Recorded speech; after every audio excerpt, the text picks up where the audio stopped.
നമുക്ക് ഒരു ഗ്ലാസ് വെള്ളം എങ്കിലും കുടിപ്പാൻ തന്നിട്ടുണ്ടെങ്കിൽ ഇന്നത്തെ സ്തോത്രം ഒരു കുടുങ്ങലനെ പൊട്ടി കേൾത്തനത്തെ വളർന്നവരെല്ലാം നാളായും നമ്മൾ വളർന്നിച്ച് ഓരോ രംഗങ്ങളിലും നമ്മളേക്ക് നന്മ ചെയ്തവരെ നമ്മുടെ മാതാപിതാക്കളെ നമ്മൾ മറക്കരുത്. കരമീർത്തി ധന്യപ്പെടുകയും നാലാമത് നമ്മളെ നടത്തിയവരെ പ്രായത്തിനകത്താണോ വാക്യം നടക്കുന്നത്? നിങ്ങളെ നടത്തിയവരെ ഓർത്തുകൊള്ളി, അവർ കണക്ക് എടുക്കേണ്ടവരാണ്. ഒരുപാട് പാസ്റ്റർമാരെ നമുക്ക് മറക്കാൻ പാടില്ലാത്തവരായിട്ടുണ്ട്.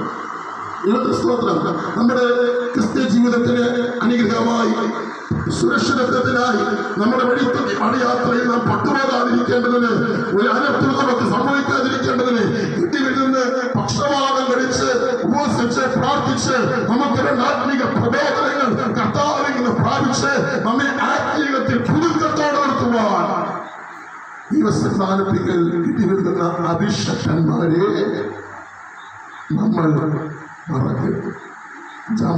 വെളിപ്പാട് പുസ്തകം 3:3 ഒന്ന് വായിച്ചു. വെളിപ്പാട് പുസ്തകം ബൈബിൾ എല്ലാവരുടെ കയ്യിൽ ഉണ്ട്, അതുകൊണ്ട് വായിക്കുന്നതാണ് ബുദ്ധിസ്തോത്രം. വെളിപ്പാട്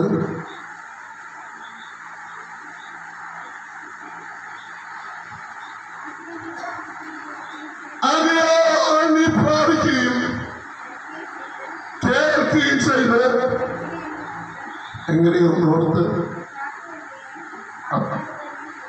അത് കാത്തുകൊള്ളുകയും മാനസാന്തരപ്പെടുകയും ചെയ്യാം. ഒരു പ്രാർത്ഥന വീട്ടിൽ നടക്കുകയാണെങ്കിൽ നിർബന്ധമായിരിക്കും. ഞാൻ എൻ്റെ തരത്തിൽ നിങ്ങൾക്ക് പറയാം, അതുകൊണ്ട് അവിടെ പോയി അങ്ങനെ പറയാം. ഒരു പ്രാർത്ഥന ഒരു വീട്ടിൽ നടക്കുകയാണെങ്കിൽ അവിടുത്തെ കർത്താവനാസമാർക്ക് കുടിക്കാനുള്ള വെള്ളം ഫ്ലാസ്കിലുള്ള നഷ്ടമായിട്ടുണ്ടായിരുന്നു. ആ വെള്ളം ദൈവത്തിന്റെ സ്തോത്രം. അപ്പോൾ നാം വായിക്കുമെന്താ?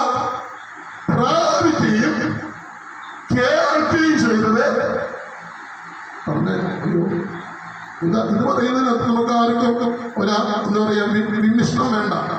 മറ്റു പലതും പറയുന്നതിനകത്താണ് പിന്നെ നമ്മൾ വിമ്മിഷ്ടപ്പെടേണ്ടത്. വചനം പറയുമ്പോൾ തന്നെ വചനത്തിന് ശക്തി നമ്മുടെ അന്തരാത്മാവിൽ വ്യാപരിക്കും. അതുകൊണ്ട് വചനം നാം പ്രാപിച്ചു, നമ്മളെന്ത് ചെയ്തു? പ്രാപിച്ചിട്ടുണ്ട്. ലേഖനം 11:21 പൗലോസ് പറയുകയാണ്, ഞാൻ കർത്താവിൽ നിന്ന് പ്രാപിച്ചു. പ്രാപിക്കേണ്ടത് മനുഷ്യരെങ്കിൽ നിന്നല്ല, പ്രാപിക്കേണ്ടത് ദൈവത്തിങ്കിൽ നിന്നാണ്. ഇന്നലകളിൽ ദൈവത്തിങ്കിൽ നിന്ന് ദൈവാത്മാവ് നേരിട്ട് നിന്റെ പക്കൽ എന്തെങ്കിലും ദൈവം നൽകി തന്നെ അത് പ്രാപിച്ചിട്ടുണ്ട്. കേട്ടത് കേൾവിക്ക് യാതൊരു കുറവുമില്ല. പക്ഷേ അത് നാടൻ ഭാഷ പറഞ്ഞാൽ ഈ ചെവി കൂടെ കേട്ടിട്ട് ഈ ചെവി കൂടെ വിടുകയാണ്. അതുകൊണ്ട് കേട്ടത് മറക്കരുത്, പ്രാപിച്ചത് മറക്കരുത്. മറക്കാൻ പാടില്ല 4-5 കൂട്ടം കാര്യങ്ങൾ ചോദിക്കുന്നില്ല. ഇന്നത്തെ സ്തോത്രം നിങ്ങൾ വളരെ അറ്റൻഷനോടുകൂടെ തുടങ്ങിയെന്ന് കണ്ടാലേ എനിക്കറിയാം. അപ്പോൾ മറക്കാൻ പാടില്ലാത്ത കാര്യങ്ങൾ, ഒരിക്കൽ പോലും മറക്കാൻ പാടില്ലാത്ത ചില കാര്യങ്ങൾ. വീണ്ടും അനേകം കാര്യങ്ങളുണ്ട്. 103 സങ്കീർത്തനം അതിന്റെ 1-2 വാക്യങ്ങൾ വാഴ്ത്തതിന്റെ സ്വാതന്ത്ര്യങ്ങളെ അവനെ അവന്റെ മറക്കരുത്. ദൈവത്തിന്റെ സ്തോത്രം. ഇനി ഓർക്കാൻ പാടില്ലാത്ത ചില കാര്യങ്ങൾ ഒരു വാക്യം മറക്കരുത്. പണ്ടുള്ളവയെ ഇത് വേണ്ട, മുൻപുള്ളവയെ നിർമ്മിക്കേണ്ട, പണ്ടുള്ളവയെ ഓർക്കാൻ വേണ്ട. ഒരിക്കൽ പോലും ജീവിതത്തിനകത്ത് ഓർക്കാൻ പാടില്ലാത്ത ചിലതുണ്ട്. എന്താണ്?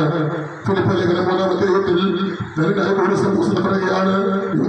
ഫിലിപ്പിലേഖനം 3-ാം അധ്യായത്തിൽ 3-ാം അധ്യായത്തിന്റെ 13-14 പിൻപിലുള്ളതിനെ മറന്ന് മുൻപിലുള്ളതിനെ ആദ്യമുണ്ട് ക്രിസ്തുയേശു ദൈവത്തിന്റെ ഫലമുണ്ട് വിരുദ്ധനായി ഞാൻ ലാക്കിലേക്ക് ഓടുകയാണ്. എന്താണ് ഞാൻ മറക്കുന്നത്? പിൻപിലുള്ളതിനെ മറക്കുകയാണ്. ഇന്നലെ വരെ അല്ല, 2025-ാം ആണ്ട് ഈ 10 ദിവസത്തിന്റെ ഈ സമയത്ത് തൊട്ട് മുൻപ് ചില നിമിഷങ്ങൾക്ക് വരെയുള്ള എല്ലാ കാര്യവും മറക്കണം. ഇതുപോലെ പറയുമ്പോൾ അവരുടെ ആവനാടിയിൽ 1000 കാര്യങ്ങളുണ്ട്.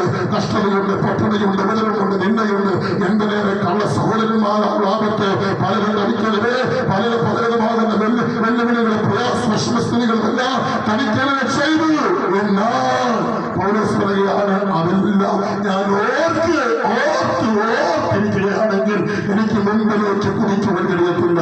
ജീവിതത്തിൽ ദൈവം ആഗ്രഹിക്കുന്നതിനെയും മുൻപിലേക്ക് കുതിച്ചു പാടുവാൻ തടസ്സമായി നിൽക്കുന്ന ഒരു ഘടകം ഇന്ന് എന്തെങ്കിലും ഏതാണെന്ന് ചോദിച്ചാൽ ഞാൻ പറയാ, ഇന്നലകളിൽ ദൈവം നമ്മോട് പറഞ്ഞിട്ടുള്ള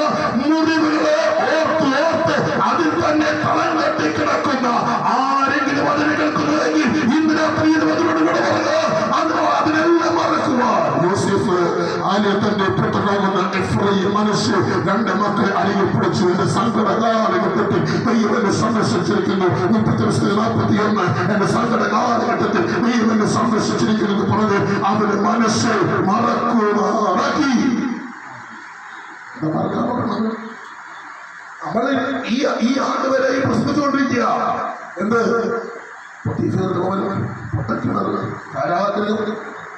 അയ്യോ, നമുക്ക് എന്ന് പ്രസംഗിക്കുവാനും വ്യാഖ്യാനിക്കുവാനുമില്ല. പറയുകയാണ് എന്നെ മറക്കുമാറാക്കി. അങ്ങനെ മറക്കാനും പറ്റില്ല, പക്ഷെ മറന്നേ പറ്റൂ. അർത്ഥാൽ ഒറ്റ ചിന്ത മറക്കേണ്ടത്.